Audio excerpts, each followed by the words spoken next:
Are Choksi Finserv के MD Deven Choksi जुड़ गए हैं। देवेन भाई, पहले तो बहुत शुक्रिया। Wish you a very happy and prosperous new year.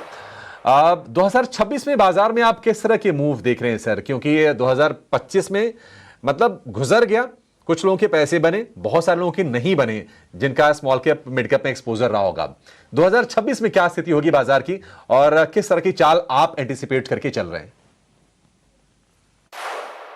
तो भी नए साल की खूब खूब शुभकामनाएं। भगवान से प्रार्थना करता हूँ कि ये नया साल सबके लिए खूब फलदायी मिले, सबकी हेल्थ अच्छी रहे और आई थिंक आगे का समय पूरे देश के लिए और देशवासियों के लिए अच्छा बने रहा है, ऐसी मेरी प्रार्थना रहेगी।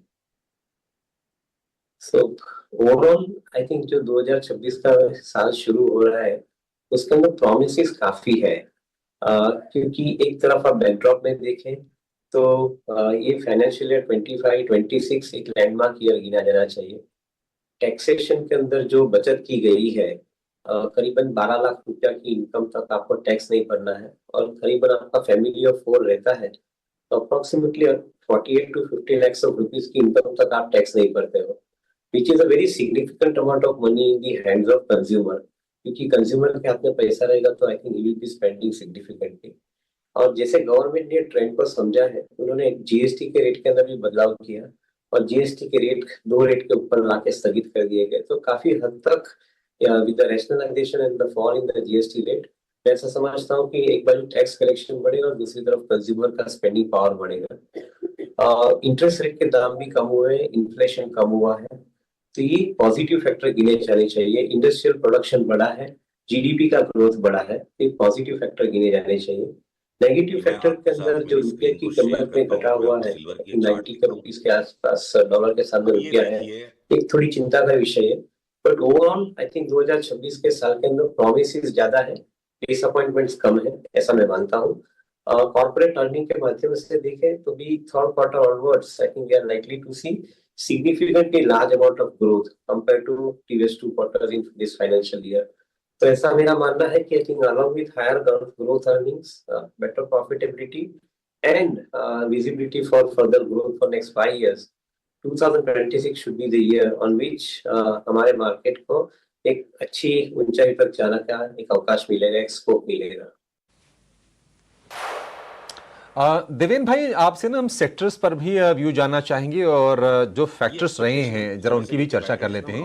क्योंकि हमने देखा कि सरकार की तरफ से टैक्स रिलीफ मिला, रेगुलेटर ने भी हमने देखा कि दरें घटाई, सरकार ने एक बड़ा पॉलिसी रिफॉर्म किया, जीएसटी रेट रैशनलाइजेशन का, जीएसटी दरों में हमने कटौती देखी। क्या आपको लगता है कि आगे भी हम जो ऑटो स्टॉक्स हैं या फिर जो डिस्क्रिशनरी कंजम्पशन वाले जो स्टॉक्स हैं उसमें हम तेजी देखेंगे? और अगर हम विद इन कंजम्पशन की बात करें, क्योंकि एफएमसीजी तो चला नहीं है, रेस्टोरेंट्स वगैरह ने पैसे बनाए नहीं, तो आपको क्या पसंद है? कंजम्पशन एज अ थीम तो ठीक है, लेकिन उसमें से क्या चूज करें बेहतर रिटर्न्स के लिए? ऑटो के माध्यम से देखिए तो ऑटो एंसिलरी के ऊपर प्रेफरेंस ज्यादा देना जरूरी बनता है ये साल के अंदर। गए साल के अंदर to a certain extend I think ये ऑटो एंसिलरी कंपनीज को जितना स्कोप था उसके कम अप्रिसिएशन मिला है। मैं ऐसा समझता हूँ कि ऑटो एंसिलरी कंपनीज को 2026 के अंदर बेटर अप्रिसिएशन मिलना चाहिए, क्योंकि एक तरफ electrification of the vehicle is already happening to a greater extent, new generation of vehicles are coming in और 2026 के अंदर करीबन 35 नए मॉडल्स आ रहे हैं मार्केट के अंदर from different different manufacturers. So we believe that I think यहाँ पे ऑटो एंसिलरी का एक दौर अच्छा रहेगा। दूसरी तरफ रियल एस्टेट का कारोबार मेरे ख्याल से अच्छा रहेगा। जो रियल एस्टेट के अंदर रीडेवलपमेंट रिलेटेड प्रोजेक्ट्स जो लोग हैंडल कर रहे हैं, जो कंपनी हैंडल कर रही है, उनके लिए मेरे ख्याल से समय बेटर मिलना चाहिए, because I think there is a demand for premium to luxury to ultra luxury segment in the real estate. तो शायद ये डिस्क्रिशनरी पावर हाथ में से, स्पेंडिंग पावर हाथ में बढ़ने से, मैं ऐसा समझता हूँ कि real estate would be another beneficiary into this entire thing.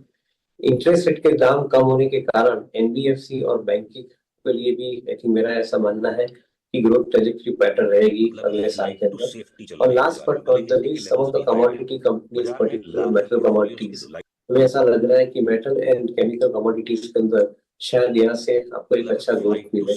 New generation of industries जो आ रही है इकोनॉमी के अंदर, उसके अंदर भी ग्रेजुअली आपको रिन्यूएबल और इसकी इकोसिस्टम के साथ में जुड़ी हुई जो कंपनियां हैं उनके लिए एक अच्छा स्कोप आपको मिलना चाहिए इन्वेस्टमेंट करने के लिए। सो एक सिलेक्टिव अप्रोच रख के आप इन्वेस्टमेंट कर सकते हैं ये साल के अंदर, ऐसा हम मानते हैं। ठीक है। सर, अब नए साल का मौका है, लोग पार्टी के मूड में तो रात से ही हैं और आज दिन भर हम देखेंगे कि सेलिब्रेशन होगा भी।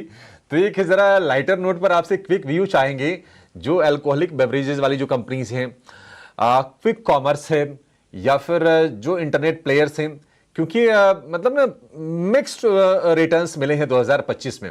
उम्मीदें होती हैं लेकिन सारी उम्मीदें शायद पूरी हुई नहीं।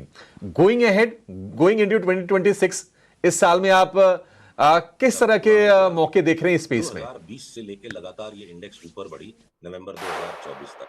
तो तो मतलब जो कंज्यूमर टेक जब तक कंपनियां पार्टी हैं जिसके अंदर आप fintech, investech, healthtech, logistech, gaming companies, 2020 media से लेके टेक, लगातार ये इंडेक्स एड्यूटेक, ऊपर बढ़ी आई थिंक ये नवंबर जो 2024 क्षेत्र के अंदर तक। ये जो तो कंपनियां मतलब हमारे मार्केट के अंदर जब लिस्ट तक हुई है, पार्टी करीबन I think significantly large portion of new generation of companies have been listed in last 1.5 to 2 years time. Venture मैं ऐसा इंडेक्स, समझता हूँ कि तो these जब जब आप companies पूरा are इतिहास on को its देखेंगे, own merits. ये I weekly think chart have पे got आप good आओगे, सब amount of पुराना runway इतिहास ahead देखेगा। for sure. 2020 But से at the लेके same लगातार ये time इंडेक्स उनके जो ऊपर बढ़ी valuations है नवंबर वो 2024 valuations तक। शायद थोड़े तो मतलब इतने healthy नहीं है. जब तक They party are actually I think quoting at a significantly large amount of premium valuation. तो शायद ये एक चीज थोड़ी बीच में आपको रुकावट दे सकती है. बट कोई भी कारण सर ये वैल्यूएशंस के अंदर मॉडरेशन आता है, करेक्शन आता है, रेशनलाइजेशन होता है, तो शायद I think consumer tech companies के लिए भी एक अच्छा समय मिलना चाहिए, ऐसा मैं मानता हूँ. November but that will be very 2024 तक। सिलेक्टिव तो अप्रोच. मतलब हम लोग उसको जनरलाइज नहीं जब तक करेंगे, क्योंकि जनरलाइज करने से आप शायद गलत डायरेक्शन के अंदर एंटर हो जाओगे. These are some of the platform-based companies which have got future ahead, but at the same time, I think they have to make money. If they are not making money, probably I think that will not be a good investment in the portfolio. Sir, अगर हम valuations की बात करें तो हम देख रहे हैं कि आईटी स्टॉक्स की काफ़ी ज़्यादा पिटाई हुई और मिड कैप्स तो थोड़े से कम गिरे, लेकिन जो लार्ज कैप में TCS, Infosys, HCL Tech, Wipro हमने देखा कि 20-25% टूटे। हालांकि लोअर लेवल से थोड़ी बहुत बाइंग आई है, वैल्यूएशंस रीजनेबल हो गए हैं। आपकी राय क्या है अब 2026 में इन कंपनीज को लेकर, क्योंकि रुपया वीक हुआ है, एआई को लेकर डिसरप्शन काफी ज्यादा है, लेकिन अच्छी चीज यह है कि तमाम कंपनीज की तरफ हमने देखा है कि या तो एआई को लेकर उन्होंने टाई अप्स किए हैं या फिर आर्टिफिशियल इंटेलिजेंस को लेकर उन्होंने इन्वेस्टमेंट्स कमिट किए हैं, तो कंपनियां थोड़ी गंभीर दिखाई तो दे रही हैं। क्या आपको लगता है कि यहां पर वैल्यू हंटिंग के मौके बनेंगे? दो तरह से देखते हैं. एक तो आईटी कंपनीज के जो कस्टमर सेगमेंट है, वो कस्टमर सेगमेंट के अंदर एआई के हिसाब से एक आगे का ग्रोथ बहुत सिस्टमेटिकली आगे बढ़ते जा रहा है. पहले डिपेंडेंसी कोडिंग के ऊपर थी, आज के अंदर डिपेंडेंसी कोडिंग से ज्यादा डिपेंडेंट है सॉल्यूशन के ऊपर. So those companies which are providing the impact, the solutions, I guess I think they are relatively better off. तो इंडियन आईटी कंपनीज जो सर्विस ओरिएंटेड मॉडल रखती है, उनके एआई एडॉप्शन के साथ में उनका जो कोडिंग का जो वर्क है वो कंपैरेटिवली ईज आउट होते जा रहा है. So the low end of the skill is possibly finding its way out from Indian IT companies. And I think some of the high-end skills जो AI के साथ में जुड़ी हुई है, वो skill के अंदर I think these companies are performing better. Fortunately, the front-run IT companies, the top end of the IT segment, in TCS, Infosys kind of companies, they are not quoting expensive. और downside risk उसके अंदर कम होने के कारण मेरे ख्याल से 15 से 20% का अप्रिसिएशन का एक पॉसिबिलिटी उसके अंदर आप रूल आउट नहीं कर सकते हो. तो selectively one will have to view the business, but I believe that I think the opportunity will be there for some of the large cap companies at this point of time. Devendra sir, defence शेयरों को लेकर आपसे view जानना चाहेंगे, और ये view इसलिए भी जरूरी है क्योंकि बजट अब नजदीक है. हम देखेंगे कि नज़र रहती है कि क्या कैपेक्स निकल के आता है. वैसे तो साल भर हम ये देखते हैं कि डीएससी की तरफ से एक्विजिशंस वाले चीज़ें आती रहती हैं. अभी हाल में हमने देखा कि करीब 80,000 करोड़ रुपए के आसपास के प्रस्तावों को डिफेंस एक्विजिशन काउंसिल ने मंजूरी दी है. हालांकि 2024 के सेकेंड हाफ के बाद से हमने शेयरों में भारी डिक्लाइन देखी है. आपकी राय क्या होगी डिफेंस कंपनीज को लेकर? क्या आपको वैल्यू दिखाई दे रही है? think they are far ahead of time कि मैं with आपके साथ valuation के मेरी दर्जे स्क्रीन से को शेयर देखकर। कर पाऊँ मेरे और ख्याल मैं से खुद ही मोस्ट ऑफ अपने द चार्ट डिफेंस दिखाऊं। कंपनीज जो सप्लाई करती है डिफेंस अब ये सेगमेंट को, देखिए वो करीबन 2027-28 के अर्निंग के आसपास रिपोर्ट हो रही है। तो मैं समझता हूँ कि I think they are relatively expensive. Having said that, the visibility of earning is also there for this company, क्योंकि गवर्नमेंट जो हिसाब से नए फंड स्पेंड कर रही है डिफेंस के अंदर, जो हिसाब से इकोसिस्टम के अंदर जो डिफेंस कंपनियां जुड़ी हुई है, उनका कारोबार बढ़ते जा रहा है। तो वी आर डेफिनेटली श्योर कि यहाँ से ग्रोथ बनेगा। वैल्यूएशन स्पीक आउट हो चुके हैं, तो शायद मैं नहीं मानता हूँ कि इमीडिएटली किसी के अंदर आपको एक अपॉर्चुनिटी है। मेरे ख्याल से this companies are good companies but expensive valued at this point of time. We will have to wait, in my viewpoint, I think, till the time market gives a corrective ये price. Expectation 2025 समय के से अंदर लेके काफी बैठेंगे हद तो तक रॉन्ग होते जा रहे डिफेंस हैं, कंपनीज के बढ़ता अंदर जा रहा है। प्राइस अब सिल्वर करेक्शन पे हुआ है, न्यूट्रल रहेंगे बट फिर भी मैं स्टील मानता हूँ कि देखिए this is not sufficient. I think अगर ये डिफेंस कंपनी जो अपने सप्लाई के अंदर 15 से 20 का ग्रोथ फैक्टर करती है, और अगर वो 50, 60, 70% के वैल्यूएशन ये के बढ़ता जा आसपास रहा है ग्रोथ तो कर रही सिल्वर है, पे न्यूट्रल तो रहेंगे। शायद we are paying exchange at least 30, देखिए 40% additional premium to this company. सो मैं मानता हूँ कि थोड़ा वेट करना पड़ेगा for some of देखिए these companies, though the business prospects will remain brightened right, for next 5 years. Valuations are actually dampener at this point of time.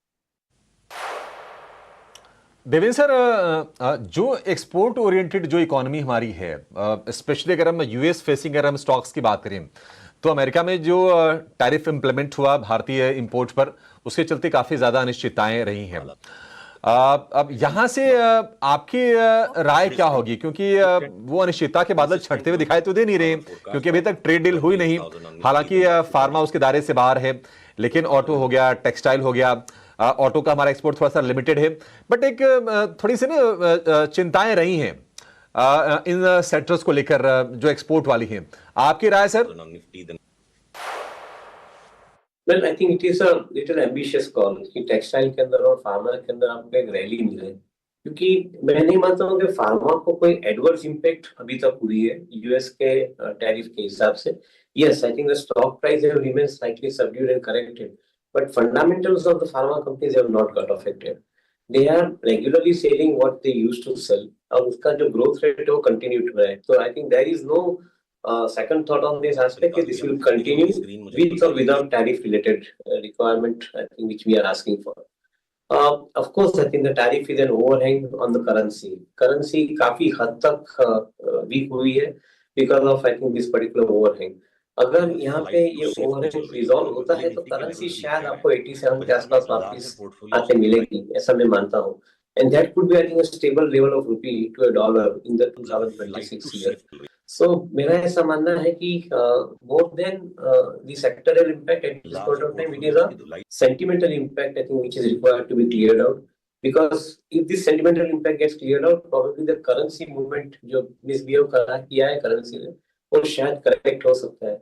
At the same time, I think जो अगर threat जो हम गिनी जाने चाहिए, उसके अंदर जो precious metals है, bullion metals, particularly commodities like silver, जिसकी requirement even for manufacturing chips and even for data centre related application के लिए भी हो रही है। मैं ऐसा समझता हूँ कि आई थिंक ज्यादातर फंड्स इक्विटी में से वो क्षेत्र में पार्क हुए हैं। अगर यहाँ पे अनसर्टेनिटी का माहौल कम होता है, यानी सप्लाई साइड का स्क्वीज का सिचुएशन कम होता है, तो शायद मैं ऐसा मान के चलता हूँ कि थोड़े बहुत मॉडरेशन प्राइस में आएंगे सिल्वर और गोल्ड के अंदर, and that will benefit the equity because funds बाकी equity में डाइवर्ट होने शुरू हो जाएंगे। So overall, I think US tariff related subject connected with all other areas. मेरा ऐसा मानना है कि tariff related situation should get resolved sooner than later, as early as in February 2026. ऐसा मैं मान के चलते हैं। नवंबर 2024 तक।